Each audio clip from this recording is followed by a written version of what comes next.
परमेश्वर का धन्यवाद करते हैं आज के सुंदर समय के लिए, जिसने हमें मौका दिया कि हम उसके पवित्र वचन को सुने उसके प्रेरित के मुंह से। तो व्यूवर्स, मुझे उम्मीद है कि ये वाली कलेक्शन भी आपको बेस्ट लगेगी जो आपके लिए लेकर आया हूं। तो इसी तरह अगर चैनल पर नए हैं तो हमारे चैनल को सब्सक्राइब करना और बेल आइकन के बटन को दबाना ना भूलना। तो देरी ना करते हुए कहाँ चलते हैं वचन की ओर, चलो लेट्स गो।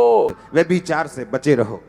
इंग्लिश में लिखा, for this is the will of God that you should be consecrated, separated and set apart for pure and holy living, that you should abstain and shrink from all sexual vice. परमेश्वर ने कहा कि ये खुदाबंद की इच्छा है कि तुम कॉन्सिक्रेटेड, जिस तरह से पुराने नियम में याजकों को उनको अभिषेक कर दिया जाता था और फिर वो याजक अलग ताई की जिंदगी जीते थे। महायाजकों को जब अभिषेक किया जाता था तो उनको ये अधिकार नहीं था कि वो चाहे उनका कितना भी करीबी मर जाए उसकी लोथ को छुएं या वहां पर अपने कपड़ों को उखाड़ें या फाड़ें या अपने बालों को बिखार कर रोएं। जो याजकों का जब अभिषेक होता था तो उनको ये इंस्ट्रक्शन थी कि तुम अपने माता पिता बहन भाई के मरने पर तो जा सकते हो, लेकिन अपने निकट रिश्तेदारों के मरने पर भी तुम नहीं जा सकते, क्योंकि तुमको अलगताई की जिंदगी जीनी है, तुमको पवित्रताई की जिंदगी जीनी है। You should be consecrated, separated and set apart for pure and holy living, कि तुम होली लिविंग के लिए, पवित्रताई की जिंदगी और प्योरिटी की जिंदगी के लिए, शुद्धता की जिंदगी के लिए अपने आप को अलगताई में रखोगे, अपने आप को सेपरेट रखोगे, तुम अपने आप को कॉन्सिक्रेटेड रखोगे, क्योंकि ये परमेश्वर की विल है, ये परमेश्वर की इच्छा है। जिस तरह से एक सांसारिक बाप जब मरने वाला होता है तो विल लिख कर जाता है कि मेरी कितनी प्रॉपर्टी मेरे किस बच्चे को मिलेगी, उसी तरह परमेश्वर की विल है, लेकिन परमेश्वर जीवित है, हमारे बीच में है, लेकिन उसकी विल है, उसकी इच्छा है, उसकी आपके लिए मंशा ये है कि आप लोग पवित्र बने, आप लोग सेट अपार्ट करें, सेपरेटेड करें, कॉन्सिक्रेटेड करें, एक पवित्रताई की और एक प्योरिटी की जिंदगी के लिए। और व्यभिचार से, हर तरह के सेक्सुअल पाप से आप बचे रहें। तुम में से हर एक पवित्रता और आदर के साथ अपनी पत्नी को प्राप्त करना जाने। उसमें लिखा, जब हम 5 आयत को पढ़ते हैं, और ये काम अभिलाषा से नहीं, ना उन जातियों के समान जो परमेश्वर को नहीं जानती। पहला कुरिन्थियों 6 उसकी 18 से 20 आयत में लिखा, व्यभिचार से बचे रहो। जितने अन्य पाप मनुष्य करता है वह देह के बाहर हैं, परंतु व्यभिचार करने वाला अपनी ही देह के विरुद्ध पाप करता है। क्या तुम नहीं जानते तुम्हारी देह पवित्र आत्मा का घर है जो तुम में बसा हुआ है। बाइबल कहती है जब तुम वेश्या के साथ एक तन होते हो, जब तुम उसके साथ सोते हो तुम एक हो जाते हो। बाइबल कहती है हर तरह का पाप तुम्हारी देह से बाहर है, लेकिन व्यभिचार व्यूअर्स, मुझे उम्मीद है कि ये वाली कलेक्शन भी आपको बेस्ट लगेगी जो आपके लिए लेकर आया हूं। तो इसी तरह अगर चैनल पर नए हैं तो हमारे चैनल को सब्सक्राइब करना और बेल आइकन के बटन को दबाना ना भूलना। करने वाला अपने शरीर के विरुद्ध, अपनी बॉडी के विरुद्ध, अपने अंगों के विरुद्ध पाप करता है, क्योंकि तुम्हारा शरीर पवित्र आत्मा के रहने का स्थान है, तुम्हारा शरीर पवित्र आत्मा का घर है, क्योंकि वो तुम में बसा हुआ है।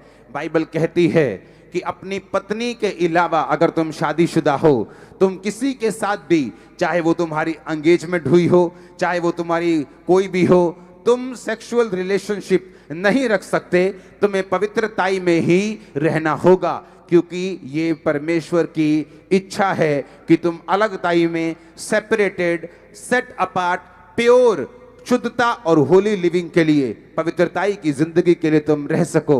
बाइबल कहती है व्यभिचार करने वाला व्यक्ति ये ऐसा पाप है जो अपने ही शरीर के विरुद्ध किया जाता है।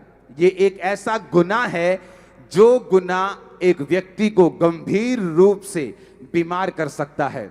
हर एक बीमार व्यक्ति जरूरी नहीं है कि व्यभिचार की वजह से ही बीमार हो, वो परीक्षा की वजह से हो सकता है, संसारिक कारणों की वजह से हो सकता है, गलत डाइट की वजह से हो सकता है, पाप की वजह से हो सकता है, शैतानी अटैक की वजह से हो सकता है, परीक्षा की वजह से हो सकता है, पाप की वजह से भी हो सकता है।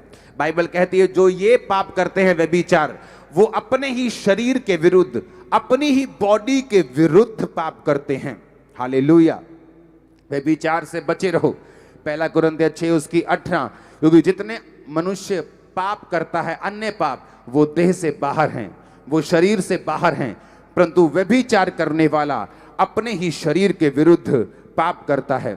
बाइबल कहती है पहला थिस्सलुनीकियों 4 उसकी 4 आयत, तुम में से हर एक पवित्रता और आदर के साथ अपनी पत्नी को प्राप्त करना जाने। परमेश्वर ने आपको ये बोला है, अपनी पत्नी अपने पति के अलावा अगर तुम्हारा संबंध किसी भी औरत के साथ है तो बाइबल कहती है तुम अपने शरीर के विरुद्ध पाप कर रहे हो। बाइबल कहती है ये पाप तुम्हारा आत्मिक भी है जो तुम्हें नरक में लेके जा सकता है, और ये ऐसा पाप है जिससे तुम शारीरिक रूप से भी एक बड़ी दुर्घटना को इकट्ठा कर रहे हो जो कभी भी तुम्हारी जिंदगी के ऊपर आ सकती है। बाइबल कहती है जो वेश्या के साथ एक तन होता है वो उसके साथ एक हो जाता है। जब भी आप किसी के साथ गलत संबंध बनाते हैं, आप सिर्फ शारीरिक रूप से गलत संबंध नहीं बना रहे, आप आत्मिक रूप से भी उसके साथ एक हो रहे हैं।